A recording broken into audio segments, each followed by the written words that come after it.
భారతీయ సంస్కృతిలో వివాహం ఓ అద్భుత సంస్కార విశేషం. అది అగ్నిసాక్షిగా ముడివడే 7 అడుగుల ముచ్చటైన బంధం.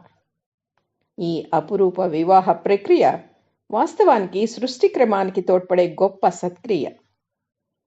భారతీయ దాంపత్య జీవనంలో సమభోగం, సమభాగం, సమయోగం అనేవి పరిపూర్ణతకి ఆనవాళ్లు.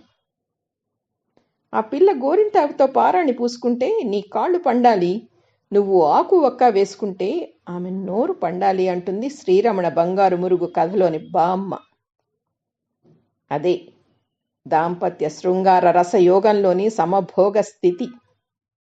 దాన్ని ప్రేయసి నూతన యవ్వనాధీనుడైన ప్రియుడు వర్తిలిన వెన్నెల వేళ అన్నాడు శ్రీశ్రీ. అది బంధానికి ఇంధనాన్ని సమకూర్చే వెన్నెల జ్వాల. అటు ప్రాయానికి ఇటు పరువానికి పారవస్యం కలిగించే తొలి దశ అది. అనుకూలవతి అయిన ఇల్లాలి మొహం చూడగానే ఆవరించిన పెను వేదన కరిగిపోతుంది. ఇది ఎరింగి కాదే మునులను వశిష్ఠాదులను సభార్యులగుచు వినుతిగనిరి అని సుఖసప్తతిలో వర్ణించింది. భార్య అనే అర్థాన్నిచ్చే దార శబ్దానికి దర్పణం అది. దార నిజానికి పుల్లింగ శబ్దం, నిత్య బహువచనం. పురుష ప్రకృతిని వహించి భర్తను ముందుకు నడిపించేది దార. ఆ దశలో ఆమె పురుషుడి వెన్నెముక. సతి కల్గినను కలుగు సద్గతి త్రోవ అని హరిశ్చంద్రోపాఖ్యానంలో గౌరన విశ్లేషించిన స్థితి అది. ఇక నీ కొడుకు హొన్ను వీణయ నేను తీగ, నీ కొడుకు సూర్యదేవుండు నేను వెలుగు అని విశ్వనాథ వారి సీత కౌసల్యతో పలికింది. పరమాద్భుత అద్వైత స్థితి అది. అది దాంపత్య రసయోగంలోని తుది సమయోగ దశ. ఆత్మసఖ్యతకు అది అక్షరాకృతి. దాంపత్య జీవన పరిపూర్ణతకి సాష్టాంగ నమస్కృతి. వేద విహితమైన భారతీయ వివాహ విధి మానసిక బంధాన్ని బలపరుస్తుంది, అనురాగ మాధుర్యాన్ని ప్రేరేపిస్తుంది, శారీరక అవసరాలను తీరుస్తుంది, ఆధ్యాత్మిక శిఖరాలకు చేరుస్తుంది, బతుక్కి ఓ పరిపూర్ణతను ఆపాదిస్తుంది. దీన్ని సరిగ్గా అర్థం చేసుకున్న వారెవ్వరికీ విడిగా ఉందామనో విడాకులు పొందాలనో ఆలోచనే రాదు. అర్ధాంగి అనేది ఎంత అర్థవంతమైన పదం అంటే, ఎవరు దూరమైతే బతుకు అర్ధరహితమని వ్యర్థము అని అనిపిస్తుందో ఆమె అర్ధాంగి. పురుషుడికి నిజమైన స్నేహితుడు ఎవరు అని మహాభారతంలో యక్షుడు అడిగితే అతడి భార్య అని బదులిచ్చాడు ధర్మరాజు.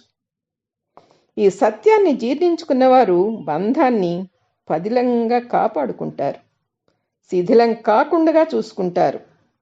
దేహంలోని సగ భాగం చైతన్యరహితం కాకుండా కాపాడుకుంటారు. జీవన సాఫల్యాన్ని ఆస్వాదిస్తారు. ఒకరు పస్తులుంటే మరొకరికి అన్నం సహించకపోవడం, ఒకరికి కష్టం వస్తే మరొకరికి నొప్పి తెలియడమే దాంపత్యానికి అసలైన అర్థం. బతుకు పరిపూర్ణతకి అదే దృష్టాంతం.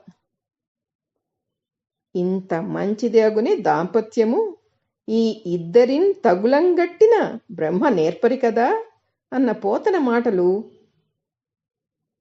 మరణానంతరం సైతం నిజమనిపించే ఉదంతం.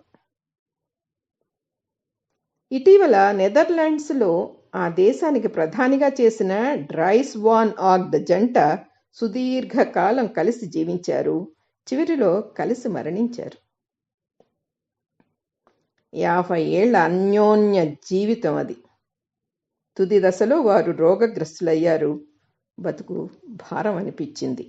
కారుణ్య మరణానికి అనుమతి పొందారు. చెయ్యి కలిపి కళ్ళల్లోకి ఆత్మీయంగా చూసుకుంటూ చితిలో సైతం జతగా ఉంటామనే ఉదాత్త భావనకి పరమ ఉదాహరణగా పాయిజన్ ఇంజెక్షన్తో జీవితాలకి ముగింపు పలికారు. బసవరాజు అప్పారావు చెప్పినట్లు ఇల్లు ఖాళీ చేశారు. పరలోకంలో కాపురానికి తరలి వెళ్ళారు.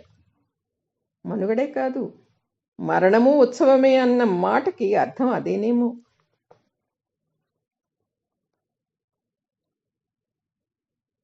ఇది ఎడిటోరియల్ నుంచి సేకరించింది. ఇంతటి చక్కటి వ్యాసాన్ని అందించిన వారికి హృదయపూర్వక అభినందనలు. ఇది ఇప్పటి జంటలకు అవసరమైన సాహితీ. ఎంత ఉదాత్తమైన బంధం! దాని విలువ తెలిసిన వారెందరూ? అది తెలియక ఎంతమంది జీవితాలను ఛిద్రం చేసుకుంటున్నారు?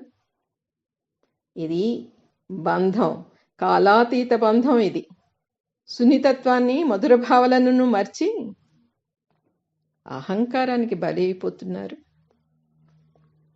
తమను కన్నవాళ్ళకి, తాము కన్నవాళ్ళకి ఆవేదనే మిగులుస్తున్నారు. ఓసారి ఆలోచించండి.